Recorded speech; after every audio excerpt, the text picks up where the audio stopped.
Hello दोस्तों, मैं हूं नीरज और आप देख रहे हैं स्टडी कॉमर्स। और आज हम इस वीडियो में यूपी टीजीटी कॉमर्स से रिलेटेड कुछ इंपॉर्टेंट पीवाईक्यूज डिस्कस करने वाले हैं, जो कि आपके अपकमिंग पीजीटी एग्जाम के लिए इंपॉर्टेंट है। तो आइए अब क्वेश्चन डिस्कस करते हैं। फर्स्ट क्वेश्चन कह रहा है ज्योमेट्रिक मीन ऑफ 4 एंड 9। तो आपको ज्योमेट्रिक मीन निकालना है, तो सबसे पहले फॉर्मूला पता होना चाहिए। ज्योमेट्रिक मीन का फॉर्मूला क्या होता है? Under root A B. A B का मतलब क्या है? A multiply by B. तो वैल्यू पुट कर देते हैं।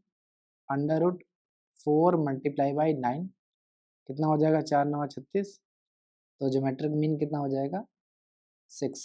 यहाँ पे ध्यान रखना कि ये ज्योमेट्रिक मीन का ये जो फॉर्मूला है ये इंपॉर्टेंट है, क्योंकि अगर आपको फॉर्मूला नहीं पता है तो एग्जाम में आप इस तरीके के क्वेश्चंस को सॉल्व नहीं कर सकते, और ये फ्री के मार्क्स हैं, इनको आप आसानी से ले सकते हो। तो फर्स्ट का करेक्ट आंसर हो जाएगा ए। अब आइए नेक्स्ट क्वेश्चन देखते हैं। Arithmetic mean of 4 and 9। Arithmetic mean का फॉर्मूला क्या होता है? ए प्लस बी अपॉन एन। ये फॉर्मूला आपको ध्यान में रखना होगा। कभी आपको ज्योमेट्रिक मीन पूछेगा, कभी आपको अर्थमेटिक मीन पूछेगा, तो ये फॉर्मूला आपको पता होना चाहिए। तो फॉर्मूला में पुट कर देते हैं 4 प्लस 9 अपॉन 2। दो नंबर ऑफ आइटम है तो यहाँ पे एन जो है 2 हो जाएगा। 9 4 13 डिवाइड बाई 2। 2 एक कम 2, 2 छः 12, 2 पंजे 10, 6.5 ये आपका अर्थमेटिक मीन आ जाएगा। तो ये फॉर्मूला ध्यान से याद कर लेना। तो सेकंड का करेक्ट आंसर हो जाएगा बी 6.5।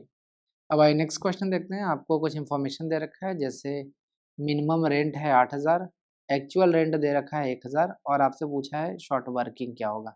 तो फॉर्मूला आपको अगेन पता होना चाहिए। Short working is equal to minimum rent minus actual rent. ये फॉर्मूलाज याद करते रहिएगा आप लोग। मिनिमम रेंट कितना दिया है? 8000, और एक्चुअल रेंट 1000 दिया है, तो शॉर्ट वर्किंग कितना हो जाएगा? 7000। ये डायरेक्ट क्वेश्चंस पूछेगा। ये जो लेक्चर मैं इस समय ले रहा हूँ एक छोटा सा लेक्चर है, जिसमें बहुत ही इजी क्वेश्चंस को मैंने पिक किया है, ताकि ये क्वेश्चंस आपसे गलत ना हो। तो इसको ध्यान से देखिएगा। तो थर्ड का करेक्ट आंसर हो जाएगा डी 7000। अब आइए नेक्स्ट क्वेश्चन देखते हैं। स्टॉक टर्नओवर रेशियो दे रखा है 6 टाइम्स, एवरेज स्टॉक दे रखा है 8000, सेल्स वैल्यू बोल रहा है कि कॉस्ट से 25% ज़्यादा ये सेल्स होगी। आपसे पूछा है ग्रॉस प्रॉफिट कितना होगा। तो सबसे पहले फॉर्मूला आपको पता होना चाहिए कि स्टॉक टर्नओवर रेशियो का फॉर्मूला क्या होता है। फॉर्मूला होता है cost of sales upon average stock. ये फॉर्मूला होता है, ये आपको ध्यान में रखना है। Stock turnover ratio is equal to cost of sales upon average stock. यहाँ पे देखिए स्टॉक टर्नओवर रेशियो आपको ऑलरेडी गिवन है 6, कॉस्ट ऑफ सेल्स आपको नहीं दे रखा है, एवरेज स्टॉक दे रखा है 8000। क्रॉस मल्टीप्लिकेशन कर लेंगे आप, तो कॉस्ट ऑफ सेल्स कितना हो जाएगा? देखिए कॉस्ट ऑफ गुड्स सोल्ड को कॉस्ट ऑफ सेल्स भी कहते हैं, तो मल्टीप्लाई कर देंगे कितना हो जाएगा? क्रॉस मल्टीप्लिकेशन करेंगे हम, यहाँ पे 1 मैंने मान लिया है, तो 6 8 48, तो कॉस्ट ऑफ सेल्स कितना हो जाएगा? 48000 हो जाएगा। तो अब सेल्स निकाल लेते हैं। सेल्स बोल रहा है कि कॉस्ट से 25% ज़्यादा, तो 48,000 का 25% निकालेंगे, यानी 1/4 कितना हो जाएगा? 12,000। तो 12,000 यहाँ पे ऐड कर देंगे, तो सेल्स की वैल्यू कितनी आ जाएगी? 60,000। समझ में आया? यहाँ पे कह रहा है सेल्स कितना होगा, जितना भी आपका कॉस्ट आ रहा है उसमें 25% ऐड कर दो। तो कॉस्ट हमारा 48,000 आ रहा है, और 48,000 का 25% करेंगे तो 12,000, तो 48,000 प्लस 12,000 कर देंगे तो सेल्स हमारा कितना आ जाएगा? 60,000 रुपये आ जाएगा। तो अब हम क्या करेंगे? ट्रेडिंग अकाउंट बना लेंगे। एक तरफ हम सेल्स लिखते हैं, यहीं पे लिख दे रहे हैं, ये सेल्स हो गया है। कॉस्ट ऑफ गुड सोल्ड देख लेते हैं 48,000, ट्रेडिंग अकाउंट बना लेंगे, और कुछ है नहीं तो बराबर कर देंगे। 60,000 इधर हो जाएगा, 60,000 इधर हो जाएगा, तो ग्रॉस प्रॉफिट आपका कितना आ जाएगा? 12,000। ये आपका बैलेंसिंग फिगर हो जाएगा। तो ग्रॉस प्रॉफिट आपने कैलकुलेट किया 12,000, तो करेक्ट आंसर हो जाएगा ए। इस तरीके से आप इन क्वेश्चंस को सॉल्व करेंगे। बढ़ते हैं आगे। नेक्स्ट क्वेश्चन कह रहा है capital of a company is ₹1,00,000। एक कंपनी का जो कैपिटल है, जो पूंजी है बिजनेस में जिसने लगाया है, वो 1,00,000 रुपये है। Profit on its sales is 8%। Profit जो है वो सेल्स का 8% है। सेल्स बोल रहा है कैपिटल का 5 गुना है। प्रॉफिट ऑन इन्वेस्टमेंट बताइए। तो सबसे पहले हम सेल्स कैलकुलेट करते हैं। सेल्स कह रहा है 5 टाइम्स है कैपिटल का, तो कैपिटल कितना है 1 लाख, 1 लाख मल्टीप्लाई बाई 5 करेंगे तो कितना हो जाएगा 5 लाख, यानी सेल्स की वैल्यू कितनी है 5 लाख। और प्रॉफिट ऑन इन्वेस्टमेंट पूछा है, तो देखिए प्रॉफिट ऑन इन्वेस्टमेंट बोलिए या फिर रिटर्न ऑन इन्वेस्टमेंट बोलिए या फिर रिटर्न ऑन कैपिटल एम्प्लॉयड बोलिए, ये तीनों एक ही है, अलग अलग नाम है इनके। तो फॉर्मूला लिख लेते हैं रिटर्न ऑन इन्वेस्टमेंट का। फॉर्मूला क्या होता है, profit upon investment multiply by 100। Investment हमें पता है कि कैपिटल में हमने कितना पैसा लगाया है 1 लाख रुपए। प्रॉफिट कितना हो रहा है ये अभी नहीं पता है हमें, लेकिन प्रॉफिट के बारे में बोला है कि सेल्स का 8% प्रॉफिट है, तो हमारे पास सेल्स कितना है यहाँ पे लिख देते हैं 5 लाख रुपए है। इसका कह रहा है कि 8% जो है वो प्रॉफिट है, तो 8% निकाल लेंगे, 5 8 40, यानी प्रॉफिट इज इक्वल टू कितना हो जाएगा 40,000। तो अब हम 40,000 को फॉर्मूला में पुट कर देंगे, 3 जीरो से 3 जीरो गया, 2 जीरो से 2 जीरो गया, यानी रिटर्न ऑन इन्वेस्टमेंट या प्रॉफिट ऑन इन्वेस्टमेंट कितना आ गया आपका 40%। समझ में आया? मैं आराम से इसलिए करा रहा हूँ ताकि आपको अच्छी तरीके से चीज़ें समझ में आए। तो फिफ्थ का करेक्ट आंसर हो जाएगा सी। अब आइए नेक्स्ट क्वेश्चन देखते हैं, relationship between mean deviation and standard deviation is. आपको बताना है कि मीन डेविएशन और स्टैंडर्ड डेविएशन में क्या रिलेशनशिप होगा। तो देखिए 3 चीज़ों के बीच में आपको रिलेशनशिप पता होना चाहिए हर एग्जाम के लिए, क्वार्टाइल डेविएशन, मीन डेविएशन और स्टैंडर्ड डेविएशन।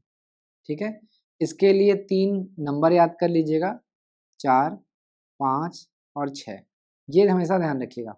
तो यहाँ पे आप देख रहे हो कि मीन डेविएशन और स्टैंडर्ड डेविएशन के बीच में रिलेशनशिप पूछा है, तो 5 mean deviation is equal to 4 standard deviation हो जाएगा।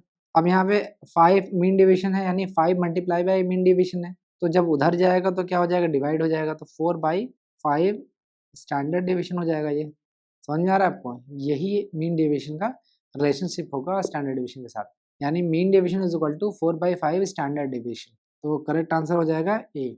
इसी तरीके से आपको क्वार्टाइल डेविएशन और मीन डेविएशन में भी रिलेशनशिप पूछ सकता है।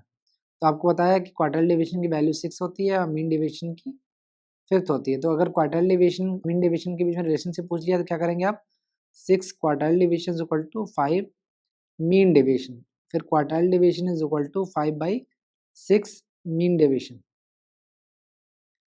समझ में आ रहा है? तो ये रिलेशनशिप आपको पता होना चाहिए। इसी तरीके से आपको क्वार्टाइल डेविएशन और स्टैंडर्ड डेविएशन के बीच में रिलेशनशिप पूछा जा सकता है। तो ये बहुत ही इंपॉर्टेंट क्वेश्चन है जो बार बार आपसे एग्जाम में क्वेश्चन पूछे जा रहे हैं, तो इन चीज़ों का आप ध्यान रखेंगे। बढ़ते हैं आगे।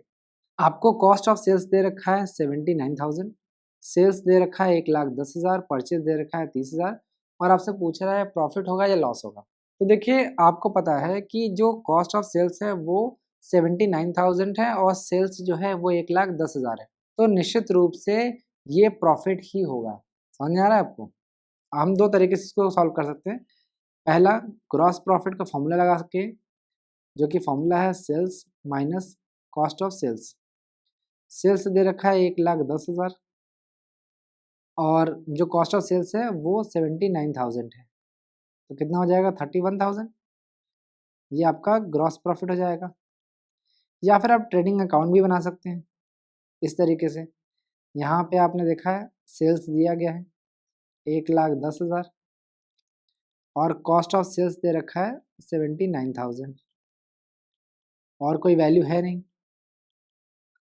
अभी आपका डाउट हो रहा होगा कि हम परचेजेस को क्यों इंक्लूड नहीं कर रहे हैं। यहाँ पे क्या करेंगे, ग्रॉस प्रॉफिट, ये आपका बैलेंसिंग फिगर होगा, कितना हो जाएगा 31,000। कि जब भी क्वेश्चन में कॉस्ट ऑफ सेल्स दिया है और परचेज भी दिया है तो अलग से हम परचेज को यहाँ पे लेने की ज़रूरत नहीं है, उसकी ज़रूरत यहाँ पे नहीं है क्योंकि कॉस्ट ऑफ सेल्स ऑलरेडी आपको गिवन है। तो हम डायरेक्टली इस फॉर्मूला से इस क्वेश्चन को सॉल्व कर सकते हैं, यहाँ पे हमें परचेज की ज़रूरत नहीं है। कॉस्ट ऑफ सेल्स दिए होने की वजह से हमें परचेज की ज़रूरत नहीं, क्योंकि हम ये मान के चल रहे हैं कि कॉस्ट ऑफ सेल्स में परचेज इंक्लूडेड होगा। समझ में आ रहा है? तो 31,000 जो है वो आपका आंसर हो जाएगा और ये प्रॉफिट है, तो करेक्ट आंसर क्या हो जाएगा डी। अब बढ़ते हैं आगे। X has 50 shares of 100 each. X के पास जो है वो 50 शेयर हैं। On which company has received ₹80 पर shares if the final call amount is not received. Final call की जो अमाउंट है वो रिसीव नहीं हुई है। दीज शेयर्स आर फॉरफिटेड, और यही जो शेयर्स हैं वो जब्त कर लिए गए हैं, फॉरफिट कर लिए गए हैं। In this case the share forfeited account will be credited with. आपको बताना है कि जो शेयर फॉरफिटेड अकाउंट है वो कितने अमाउंट से क्रेडिट होगा। तो स्टार्टिंग से स्टार्ट करते हैं। सबसे पहले हम क्या लिखते हैं, equity share capital account debit. देखिए टोटल कितने शेयर्स हैं, 50, और एक शेयर 100 रुपये के हैं, यानी कि 5000 मिलने चाहिए थे। अब कह रहा है कि फाइनल कॉल नहीं मिला है, फाइनल कॉल अकाउंट यहाँ पे कह रहा है कि 80 रुपये पर शेयर मिल चुके हैं, यानी कितने नहीं मिले हैं, 50 शेयर हैं। अगर 80 पर शेयर जो है वो रिसीव हो गए हैं तो उसका मतलब है कि 20 रुपये नहीं मिले हैं, क्योंकि 100 रुपये का एक शेयर है। तो जो नहीं मिला है वो फाइनल कॉल्स में आ रहा है, तो मल्टीप्लाई कर देंगे तो कितना हो जाएगा, 1000 to forfeited account. Total number of share कितने हैं, 50। कितने प्राप्त हो गए हैं, 80 रुपये पर शेयर के हिसाब से प्राप्त हो गए हैं। 5 8 या 40 यानी 4000। तो जो भी पैसा हमें मिल गया होता है उसे ही हम जब्त करते हैं, फॉरफिट करते हैं। तो यहाँ पे 4000 रुपये जो है वो हमें मिल चुके हैं, तो इसी को हम फॉरफिट करेंगे और ये क्रेडिटेड होगा, ये चीज़ ध्यान रखना। तो आपको ये एंट्री भी याद होना चाहिए कि share capital account DR to final cost to forfeit account, ये चीज़ ध्यान रखना। तो 4000 जो है वो यहाँ पे हम क्रेडिट करेंगे, तो करेक्ट आंसर हो जाएगा C। अब आइए नेक्स्ट क्वेश्चन देखते हैं। द मीन, यहाँ पे देखिए एक्स बार का मतलब क्या है, mean. The mean of 15 number, यानी n इज इक्वल टू कितना दिया है, 15, वॉज फाउंड टू बी 15, यानी कि यहाँ पे n की जो वैल्यू है वो 15 है और मीन की भी वैल्यू 15 है। If two numbers 18 and 12 removed then x bar of the remaining number will be. अगर हम ये जो वैल्यू दी गई हैं इनमें से 2 नंबर अगर हटा दें तो जो रिमेनिंग जो नंबर्स होंगे उनका मीन कितना होगा। फिर से मैं आपको बता देता हूँ क्वेश्चन में दिया क्या है। ये दिया गया है कि मीन की वैल्यू 15 है और n की वैल्यू दी गई है 15। तो x bar is equal to क्या होता है, समेशन x अपॉन n। तो x की वैल्यू हमें दी गई है 15, समेशन x हमें पता नहीं है, और n की वैल्यू दी गई है 15। बाई 1 लिख सकते हैं, क्रॉस मल्टीप्लिकेशन कर देंगे हम। तो summation x is equal to कितना हो जाएगा, 225। अब यहाँ कह रहा है कि अगर ये जो नंबर है समेशन x है, अगर इसमें से हम 18 और 12 जो नंबर है, यानी टोटल कितना हो जाएगा 30, ये 30 की वैल्यू घटा देते हैं, माइनस कर देंगे, कितना हो जाएगा 195। तब आपको बताना है कि x की वैल्यू कितनी होगी। तो देखिए मीन के फॉर्मूला क्या होता है, x bar is equal to summation x upon n। अब यहाँ पे समेशन x नया कितना आया है 195, और n कितना होगा, अब यहाँ पे देखना है n की वैल्यू 15 नहीं होगी, क्योंकि दो जो नंबर है 1 और 2, ये दो नंबर हटा दिए गए। तो 15 माइनस 2 करेंगे तो कितना हो जाएगा 13। डिवाइड कर लेते हैं, 195 डिवाइड बाई 13 एक बार लेके जाएंगे, 6 13 25 65, यानी वापस से 15 आ गया है। बाय द वे ये रेयर कोइंसिडेंट है कि 15 भी आ गया है, लेकिन आप ध्यान रखिएगा कि इसी तरीके से सॉल्व करते हैं। आपको दो वैल्यू दी गई थी कि मीन की वैल्यू 15 है, एन की वैल्यू 15 है, और आप इस फॉर्मूला से समेशन एक्स निकाल लेंगे, जो मैंने यहाँ पे निकाला है। और समेशन एक्स निकालने के बाद यहाँ पे क्वेश्चन में बोला है कि 18 और 12 जो नंबर है इसको रिमूव कर दिया गया, तो हम भी रिमूव कर देंगे दोनों को ऐड करके, 30 हटा दिया है, नया वैल्यू समेशन एक्स कितना आ गया 195, और नया मीन बताना है हमें, तो 2 अंक हटा दिया गया है, तो एन की वैल्यू भी घट जाएगी, 15 से 13 हो जाएगी। तो 195 डिवाइड बाई 13 करेंगे तो 15 आपका न्यू मीन आ जाएगा। तो ये इस तरीके से ये क्वेश्चन सॉल्व होगा। तो 9th का करेक्ट आंसर हो जाएगा ए। अब आइए नेक्स्ट क्वेश्चन देखते हैं। Dash is the x bar of 9 17 and 91। X bar का मतलब क्या है, मीन। मीन कैलकुलेट हमें करना है। फॉर्मूला क्या होता है, समेशन एक्स अपॉन एन, ये फॉर्मूला है। तो एक तरफ हमको दिया गया है सीरियल नंबर और एक तरफ हमको दिया गया है आइटम, जिसको हम एक्स से डिनोट करते हैं। 1 2 3 9 17 91, तो 9 7 16 1 17, उसके बाद 10 1 11 117 और n की वैल्यू कितनी हो जाएगी 3। फॉर्मूला में पुट कर देंगे 117 डिवाइड बाई 3, फिर करेंगे 3 एकम 3 3 त्रिका 9 3 9 27, तो मीन की वैल्यू कितनी हो जाएगी 39। ये आपका x बार या मीन आ गया। तो इस तरीके से आप सॉल्व कर सकते हैं। 10th का करेक्ट आंसर हो जाएगा डी। अब आइए नेक्स्ट क्वेश्चन देखते हैं। Geometric mean of two numbers 8 and 18। तो वापस से ज्योमेट्रिक मीन कैलकुलेट करना है। Under root A B, formula में पुट कर देंगे 8 मल्टीप्लाई बाई 18, तो कितना होगा 8 8 या 64, 6 8 6 14 144, तो कितना हो जाएगा 12। ये आपका ज्योमेट्रिक मीन कैलकुलेट होके आ जाएगा। तो 11th का करेक्ट आंसर हो जाएगा बी। अब आइए नेक्स्ट क्वेश्चन देखते हैं। If the variance is 144 the standard deviation will be. आपको स्टैंडर्ड डेविएशन की वैल्यू पता करनी है। तो देखिए वेरिएंस क्या होता है, स्टैंडर्ड डेविएशन का स्क्वायर होता है, ठीक है, ये आपको पता होना चाहिए पहले। वेरिएंस क्या होता है, स्टैंडर्ड डेविएशन का स्क्वायर होता है। तो जब हम स्टैंडर्ड डेविएशन निकालते हैं तो अंडर रूट कर देते हैं, तो वेरिएंस का जो वैल्यू है वो अंडर रूट में चला जाएगा, यानी 144, तो स्टैंडर्ड डेविएशन कितना हो जाएगा 12, ठीक है। तो 12th का करेक्ट आंसर हो जाएगा ए। अब आइए आज का लास्ट क्वेश्चन देखते हैं। अर्थमेटिक मीन दे रखा है 25, स्टैंडर्ड डेविएशन दे रखा है 6.25 और कोएफिशिएंट ऑफ वेरिएशन आपसे पूछा है। तो फॉर्मूला लगा लेंगे, coefficient of variation is equal to standard deviation upon mean into 100। जो भी वैल्यू दी गई उसको पुट कर देंगे। 6.25 स्टैंडर्ड डेविएशन है, मीन दे रखा है 25 मल्टीप्लाई बाय 100, तो डायरेक्ट मल्टीप्लाई कर लेते हैं, तो 625 हो जाएगा। अगर 100 से मल्टीप्लाई करेंगे तो जो पॉइंट है डेसिमल है वो हट जाएगा दशमलव, और डिवाइड बाय 25, फिर डिवाइड करेंगे तो कितना हो जाएगा 25। तो कोएफिशिएंट ऑफ वेरिएशन जो होगा आपका आ जाएगा 25। तो 13th का करेक्ट आंसर हो जाएगा सी 25। तो उम्मीद है ये छोटा सा लेक्चर आपको समझ में आया होगा। अगर आप इस लेक्चर का पीडीएफ डाउनलोड करना चाहते हैं तो आप हमारे टेलीग्राम चैनल को ज्वाइन कर सकते हैं। टेलीग्राम का लिंक आपको डिस्क्रिप्शन में मिल जाएगा, या फिर आप इस दिए गए क्यूआर कोड को स्कैन करके भी हमें ज्वाइन कर सकते हैं और फ्री पीडीएफ डाउनलोड कर सकते हैं। अगर आपको कोई और डाउट या सजेशन है तो आप हमारे व्हाट्सअप नंबर पर कॉन्टैक्ट कर सकते हैं। हमारा नंबर है 7317240017। तो ये था लेक्चर यूपी टीजीटी कॉमर्स से रिलेटेड कुछ इंपॉर्टेंट क्वेश्चंस। उम्मीद है आपको पसंद आया होगा। तब तक के लिए थैंक यू।